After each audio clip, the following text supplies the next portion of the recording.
সুপ্রভাত বন্ধুরা, এই যে রাস্তাটা দেখতে পাচ্ছ, এই রাস্তাটা চলে গিয়েছে গ্যাংটক শহর থেকে ছাঙ্গু লেক। আগের ভিডিওতে দেখিয়েছিলাম কলকাতা থেকে সহজে কিভাবে গ্যাংটক পৌঁছানো যায়, ওখানে কোথায় ভালোভাবে থাকা যায়, সস্তায় থাকা যায়, কি খাওয়া যায় ইত্যাদি। এই ভিডিওতে দেখাবো গ্যাংটক থেকে কিভাবে নাথুলা যেতে হয় এবং ওখানে কি ঘোরার জায়গা আছে তার বৃত্তান্ত। সঙ্গে থাকো বন্ধুরা। গ্যাংটক শহর থেকে গাড়ি ছাড়ার পর প্রতিটি বাঁকে যেন প্রকৃতির রূপ বদলে যায়। কখনো সবুজ পাইন গাছের সারি, কখনো আবার ধূসর পাহাড়ের গায়ে বরফের পারদ। পথে মাঝে মাঝে দেখা মেলে ছোট ছোট ঝর্ণারও, যেগুলো পাহাড়ের মতো ঠিক যেন বুক চিরে নেমে এসেছে। পথে একটু থেমে দাঁড়ালাম একটা জায়গায়, যেখানে দেখলাম রং বেরঙের প্রার্থনা পতাকা দুলছে। নীল, সাদা, লাল, সবুজ, হলুদ, প্রতিটা রঙের অর্থ আলাদা। প্রতিটি পতাকায় লেখা আছে শান্তি, ধৈর্য আর করুণার বার্তা। স্থানীয় বিশ্বাস অনুযায়ী এই পতাকাগুলো যখন বাতাসে ওড়ে তখন নাকি প্রার্থনা ছড়িয়ে পড়ে চারদিকে, পরিবেশকে নাকি পবিত্র করে তোলে আর পথচারীদের মনে নাকি শান্তি দেয়। পথে চলতে চলতে এক জায়গায় এসে দাঁড়ালাম, যেখানে চোখে পড়লো আই লাভ বিআরও বলে একটা বড় স্ট্যাচু। বিআরও মানে বর্ডার রোডস অর্গানাইজেশন, যারা এই দুর্গম পাহাড়ি রাস্তায় রাস্তা বানায়, রক্ষা করার প্রতিনিয়ত সীমান্তর দিকে যাতায়াতকে সম্ভব করে তোলে। বরফ, বৃষ্টি, ধস, প্রাকৃতিক দুর্যোগ সবকিছুর মধ্যে যারা নিঃশব্দে কাজ করে চলে তারা হলো বিআরওর সাহসী কর্মীরা। তাদের এই কঠিন পরিশ্রম ছাড়া আমরা এই পাহাড়ি রাস্তায় এত সুন্দরভাবে যাতায়াত করতে পারতাম না। অবশেষে অনেক পাহাড়ি রাস্তা অতিক্রম করে আমরা ছাঙ্গু লেকে এসে পৌঁছালাম। ছাঙ্গু লেককে স্থানীয়ভাবে ডাকা হয় তোসঙ্গ লেক, যার অর্থ উৎসের জল। এটি হিমবাহজাত একটি লেক, বরফের জল গলে তৈরি হয়েছে। এই লেকটি প্রাচীনকাল থেকেই স্থানীয় মানুষদের কাছে খুবই পবিত্র। তবে এই ইয়াকগুলোর জন্য লেকের পাড়টা খুবই নোংরা হয়ে আছে। সে যাই হোক, এই সামান্য জিনিসের জন্য এত সুন্দর একটা প্রাকৃতিক সৌন্দর্যকে কলঙ্ক দেওয়া যায় না।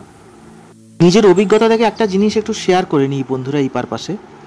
তোমরা যখনই ছাঙ্গু লেকে বেড়াতে আসবে বা সেখান থেকে যদি নাথুলা যাওয়ার পরিকল্পনা থাকে, তো ছাঙ্গু লেকে এসে অকারণে বেশি সময় নষ্ট করবে না, তাহলে তোমাদের নাথুলা ঘোরাটা শর্টেজ হয়ে যাবে। আমরা এখানে কিছুক্ষণ ঘুরেই আমরা বেরিয়ে পড়লাম নাথুলার উদ্দেশ্যে। ছাঙ্গু লেক পেরিয়ে আমরা ধীরে ধীরে এগোচ্ছি, আর যত উপরে উঠছি তত যেন ঘন হয়ে উঠছে বরফের স্তর। রাস্তার দুপাশে সাদা বরফের দেওয়াল, মাঝখানে আঁকাবাঁকা রাস্তা, জানলা দিয়ে যেন তাকালে মনে হয় আমরা যেন সাদা একটা অন্য জগতে ঢুকে পড়েছি। এটা একটা খুব আনকমন দৃশ্য। আমরা নাথুলা চলে যাচ্ছি, কিন্তু পিছনে ফেলে যাচ্ছি ছাঙ্গু লেককে। পথে জায়গায় জায়গায় চোখে পড়ছে ভারতীয় সেনাবাহিনীর ক্যাম্প, চেকপোস্ট আর ইউনিট। তাপমাত্রা যখন হিমাঙ্কের নিচে, তখন তারা পাহাড়ে দাঁড়িয়ে আছে নিঃশব্দে, নির্ভয়ে। এই সব এলাকায় ছবি তোলা নিষেধ।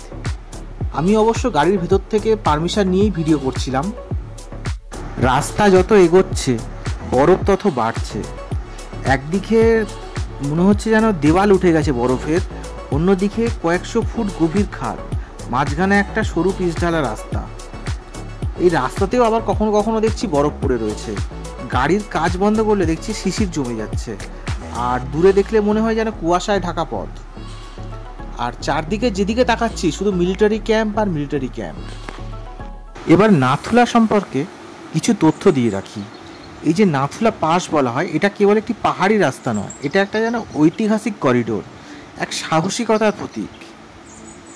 নাথুলা পাস, যার অর্থ হচ্ছে চূড়ার মধ্যে দিয়ে পথ, এটা প্রাচীন সিল্ক রুটের একটা অংশ ছিল, যার মাধ্যমে ভারত ও তিব্বতের মধ্যে দিয়ে বাণিজ্য চলত।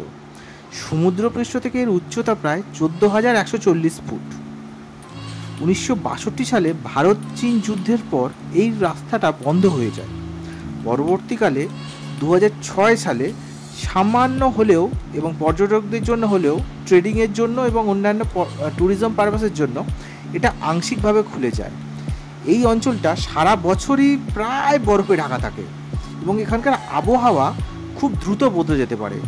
এই আমরা এখন দিনের বেলা যাচ্ছি, এখন রোদ দেখতে পাচ্ছি, দেখা গেল আধ ঘন্টা যেতে না যেতেই আবার বৃষ্টি শুরু হয়ে গেল এবং ওয়েদার পুরো কালো হয়ে গেল। তাই এখানে পরিবেশের ওপর কোনোভাবে নির্ভরশীল করা চলে না। এখানে তথ্য এবং স্থানীয় খবর খুবই গুরুত্বপূর্ণ। এগুলো আমরা পুরোটাই তথ্য পেয়েছি ড্রাইভার দাদার কাছ থেকে।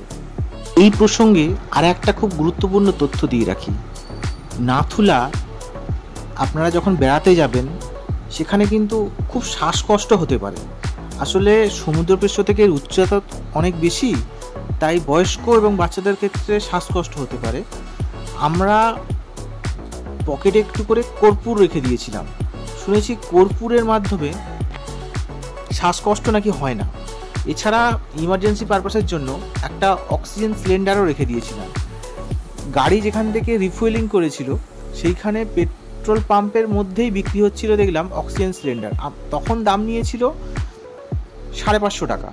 জানি না আপনারা যখন বেড়াতে যাবেন তখন এর দাম কি থাকবে। পথে চলতে চলতে একটা সময় মনে হচ্ছিল আমারও যেন শ্বাসকষ্ট হচ্ছে হালকা, এবং কান তালা লেগে যাচ্ছিল। ড্রাইভার দাদা বলল নাকটা চেপে ধরে শ্বাস ছাড়তে, তাহলে নাকি কান থেকে হাওয়াটা বেরিয়ে যাবে এবং কানের তালাটা খুলে যাবে। এ এক অপূর্ব অভিজ্ঞতা। এই অভিজ্ঞতা নিজেরা না এলে কখনো এটা কথা শুনে বা ভিডিও দৃশ্য দেখে ফিল করা যায় না।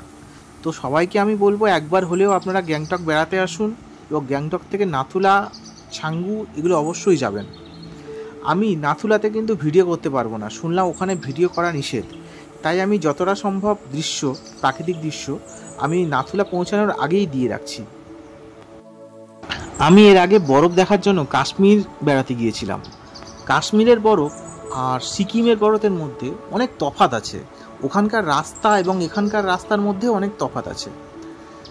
কোনটা ভালো লেগেছে কোনটা খারাপ লেগেছে সেই বিতর্কে যেতে চাই না, তবে এইটুকু বলবো দুখানা জায়গার দৃশ্য এবং দুখানার জায়গার ঘোরার অভিজ্ঞতা সম্পূর্ণ ভিন্ন। একটার সাথে আর একটার তুলনা কোনোভাবেই করা চলে না। তবে যদি র্যাঙ্ক হিসাবে সাজাতে বলে আমি কাশ্মীরকে হয়তো একটু এগিয়ে রাখবো সিকিমের থেকে। অবশেষে আমাদের সব প্রতীক্ষার অবসান হলো। আমরা নাথুলা পৌঁছে গিয়েছি। আমরা যেদিন নাথুলা বেড়াতে এলাম সেদিনকে নাথুলা খুললো, মানে এতদিন বরফের জন্য নাথুলা বন্ধ ছিল। এবং আমরা যেদিনকে গেছিলাম সেই দিনটা ছিল রবিবার, এমনিতেই উইকেন্ড, তাই প্রচণ্ড ভিড় ছিল। যেদিকে তাকাচ্ছি শুধু মানুষ আর মানুষ। তবে একটা জিনিস লক্ষ্য করলাম, সবাই এখানে ছুটি কাটাতেই এসেছে। আমি ক্রমশ এদিক ওদিক ঘুরতে ঘুরতে ওপরের দিকে এগিয়ে যাচ্ছি। ওই যে দূরে দেখা যাচ্ছে ওটা হচ্ছে নাথুলার আসল জায়গা, মানে ওর ওই দিকেই আছে চায়না বর্ডার। আগেই বলে দিয়েছি বন্ধুরা, নাথুলা একটা হাই সিকিউরিটি জোন। ভারতীয় সেনাবাহিনীর কড়া উপস্থিতি রয়েছে এখানে। তাই দেশের নিরাপত্তার সাথে কোনো রকমভাবে কম্প্রোমাইজের প্রশ্নই ওঠে না। আমি এমন কোনো ভিডিও করব না যা দেশের নিরাপত্তাকে ক্ষুণ্ণ করে। আমরা নাথুলাতে প্রায় 8 ঘন্টার মতো ছিলাম। তবে অনেকেরই খুব শ্বাসকষ্ট হচ্ছিল, আমার অবশ্য সামান্য হচ্ছিল। নাথুলা ঘোরা কমপ্লিট করে আমরা এগিয়ে চললাম বাবা হরভজন সিং মন্দিরের দিকে। এই যে দূরে দেখা যাচ্ছে ওটা কিন্তু বাবা হরভজন সিং মন্দির। আমি ওই ভিডিওটা জুম করে দেখানোর চেষ্টা করছি। আজকে ছুটির দিন বলে এখানেও যথেষ্ট ভিড় বন্ধুরা, প্রচুর কার পার্কিং হয়ে রয়েছে। এই সম্পর্কে কিছু তথ্য দিয়ে রাখি বন্ধুরা। হরভজন সিং ছিলেন পাঞ্জাব রেজিমেন্টের একজন সিপাহী, যিনি 1968 সালে এই দুর্গম পাহাড়ি অঞ্চলে টহল দেওয়ার সময় বরফে পিছলে পড়ে নিখোঁজ হয়ে যান। কয়েকদিন পর তার সহকর্মীরা স্বপ্নে দেখেন বাবা হরভজন সিং নিজে এসে জানাচ্ছেন তার দেহ কোথায় পাওয়া যাবে। অবাক করার মতো হলেও সেই স্বপ্ন সত্যি হয়। তারপর তার দেহ মেলে ঠিক সেই জায়গাতেই। এরপর থেকে সৈনিকদের বিশ্বাস জন্মায় বাবা হরভজন সিং আজও পাহাড়ে পাহারা দেন। তার আত্মা এই নাথুলা সীমান্তে সৈন্যদের সতর্ক করেন এবং বিপদে সাহায্য করেন। ভারতীয় সেনাবাহিনীও তাকে সম্মান জানিয়ে বছরের পর বছর তাকে নামে মন্দির গড়ে পুজো করে আসছে। প্রতিদিন তার জন্য ইউনিফর্ম ইস্ত্রি করা হয়, বিছানা গুছিয়ে রাখা হয়, এমনকি তার নামে প্রতি বছর ট্রেনের টিকিটও বুক করা হয়। এই মন্দিরে পৌঁছে এক অদ্ভুত অনুভূতি মনে আসে। এক পাশে রয়েছে হরভজন সিংয়ের হাসি মুখ, অন্য পাশে সেনা সদস্যদের লেখা চিঠি, ধন্যবাদ এবং কৃতজ্ঞতা বার্তা। এই মন্দির শুধু একটা শহীদের স্মৃতি নয়, এটা একটা সৈনিকদের আস্থার কেন্দ্র, পাহাড়ের আত্মা। সৈন্যরা বিশ্বাস করেন এই বাবা হরভজন সিং আজও পাহাড়ে আছেন এবং তাদের সাথে আছেন। বাবা হরভজন সিং মন্দিরের উল্টো দিকে পাহাড়ের কিনারায় দাঁড়িয়ে আছেন আরেক রক্ষক, এক বিশাল শিবের মূর্তি, শান্ত মুখ, চোখ বন্ধ, যেন এই সমগ্র পর্বতমালাকে আশীর্বাদ করছেন তিনি। তুষারে ঢাকা পাহাড়ের উপর এই শিবমূর্তি শুধু এক ধর্মীয় চিহ্ন নয়, যেন এক শান্তির প্রতীক হয়ে দাঁড়িয়ে আছেন। একদিকে একজন সৈনিক যিনি দায়িত্ব পালন করে অমর হয়ে গিয়েছেন, অন্যদিকে এক দেবতা যিনি নিঃশব্দে পাহাড়ের আত্মা হয়ে বিরাজ করছেন। এখানে দাঁড়িয়ে মনে হয় মানবিক কর্তব্য আর আধ্যাত্মিক বিশ্বাস যেন এক হয়ে গিয়েছে। বরফের মতো এক বিশুদ্ধ অনুভূতি রয়েছে এখানে। আমরা ক্রমশ বাড়ি ফেরার দিকে এগিয়ে যাচ্ছি। বাড়ি বলতে এখানে গ্যাংটক ফিরছি আমরা। পাহাড় ঘোরা কমপ্লিট, আগামীকাল ট্রেন আছে। তো সবাইকে আমি অনুরোধ করব, আপনারা অবশ্যই সিকিম বেড়াতে আসুন। সিকিম বেড়াতে এসে এই জায়গাগুলি ঘুরুন, ছাংগুলেক ঘুরুন, বাবা মন্দির ঘুরুন, নাথুলা ঘুরুন। কিন্তু এখানে প্রচুর সেন্সিটিভ ভিডিও আছে, সেই ভিডিওগুলি যথেষ্ট দায়িত্বশীল নাগরিকের ভূমিকা পালন করুন। এমন কিছু দেখাবেন না ভিডিওতে যা দেশের নিরাপত্তার সাথে কম্প্রোমাইজ হয়। সবাই খুব ভালো থাকুন। জয় হিন্দ।